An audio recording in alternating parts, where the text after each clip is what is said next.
अस्सलामुअलैकुम दोस्तों, आज आप लोगों के लिए कुरान के आयतों से वजीफ़ा लेकर हाजिर हुआ हूँ। तो आप लोग हमारे वीडियो के एंड तक बने रहें, इंशाअल्लाह बहुत फ़ायदा होगा। नरीना औलाद की तमन्ना हो। अगर किसी के यहाँ लड़का पैदा ना होता हो, सिर्फ़ लड़कियाँ हो, तो हमल ठहरते ही 9 महीने तक रोज़ाना 111 मरतबा इस आयत को पढ़ते रहे। इंशाअल्लाह नरीना औलाद पैदा होगी। अगर आपके यहाँ लड़की है, लड़का पैदा नहीं हुआ है, तो आप इस वजीफ़े को करें, इंशाअल्लाह आपके यहाँ लड़का पैदा होगा। नाजायज़ ताल्लुक़ ख़त्म करना हो। अगर किसी औरत का ख़ाविंद किसी दूसरे औरत से नाजायज़ ताल्लुक़ रखता हो, तो उसे बाज़ रखने के लिए इस आयत को 11 दिन तक 141 मरतबा पढ़कर किसी खाने की चीज़ पर दम करके खिलाए, इंशाअल्लाह कामयाबी मिलेगी। किसी का शौहर किसी औरत से नाजायज़ ताल्लुक़ है, गलत ताल्लुक़ है, तो आप इसको वजीफ़े को करें, इंशाअल्लाह उसका नाजायज़ ताल्लुक़ ख़त्म हो जाएगा और बहुत जल्दी ख़त्म होगा। तो आप इस वजीफ़े को ज़रूर करें, बहुत फ़ायदा होगा। किसी मुसीबत में मुब्तला हो, जो शख्स किसी मुसीबत में मुब्तला हो तो इस आयत को पढ़ा करें, इंशाअल्लाह उसकी मुसीबत दूर हो जाएगी। हस्बुनल्लाहु व निअमल वकील। किसी भी मुसीबत में आप मुब्तला हो, चलते फिरते इस वजीफ़े को, इस आयत को पढ़ें, इंशाअल्लाह आपकी परेशानी ख़त्म हो जाएगी। तो इस वजीफ़े को आप ज़रूर करें, किसी भी वक्त आप पढ़ सकते हैं। जादू का असर ख़त्म करना हो। अगर किसी को शौबा हो कि इस पर जादू किया गया है या अलामतें महसूस हो रही हो, तो जादू के असर ख़त्म करने के लिए इस आयत को 11 दिन तक 100 मरतबा पढ़कर फूंका जाए, इंशाअल्लाह जादू का असर ख़त्म हो जाएगा।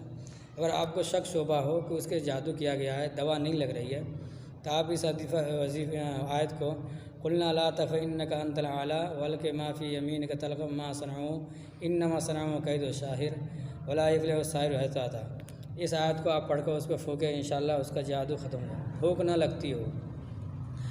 अगर किसी को भूख ना लगती हो, इस आयत को 21 मरतबा पढ़कर पानी पर दम करके पिलाया जाए, इंशाअल्लाह फ़ायदा होगा।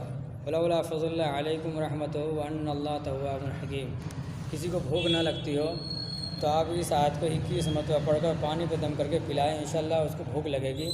लड़का हो या लड़की हो, मर्द हो या औरत हो, किसी को भी बदहज़मी हो गई हो, अगर किसी को बदहज़मी हो जाए तो इस आयत को खाना खाने के बाद 7 मरतबा पढ़कर नमक पर दम करके खिलाएं, इंशाअल्लाह बदहज़मी दूर हो जाएगी। वबिलहक़ अंज़लना वबिलहक़ नज़ल वमा अरसलनाका इल्ला मुबश्शिरन व नज़ीरा। अगर किसी को बदहज़मी से आप परेशान हैं, लीवर में कोई दुख तकलीफ़ है, तो भी इस आयत करीमा को, इस वजीफ़े को आप 7 मरतबा पढ़कर नमक पे दम करें और उसको खिलाएं, चटाएं, इंशाअल्लाह ख़त्म हो जाएगा। गुस्सा और ज़िद ख़त्म करना हो, कोई बच्चा हो, मर्द हो, औरत हो, वो ज़्यादा गुस्सा कर रहे हैं, तो इस आयत को या नारो कूनी बरदम व सलाम अला इब्राहिम, गुस्सा और ज़िद ख़त्म करने के लिए इस आयत को रोज़ाना पढ़ते रहें। जिसको तेज़ बुखार हो, इस पर 7 मरतबा पढ़कर दम करने से इंशाअल्लाह बुखार जाता रहेगा। और गुस्सा ज़िद हो तो उस पर दम करें या पानी पर दम करके पिलाए। और किसी को बुखार हो तो इस दुआ को, इस आयत को 7 मरतबा पढ़कर उस पर दम करें, इंशाअल्लाह उसका बुखार जाता रहेगा, बहुत फ़ायदा होगा। इस वजीफ़े को आप ज़रूर करें।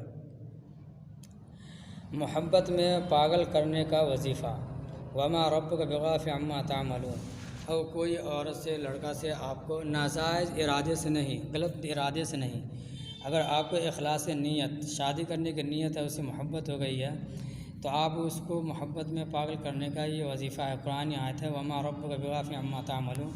तो ये वजीफ़े को आप करें और फजर के नमाज के बाद इसको पढ़ें। अगर आप लोगों को वीडियो पसंद आए तो वीडियो को शेयर करें और चैनल को सब्सक्राइब कर दें।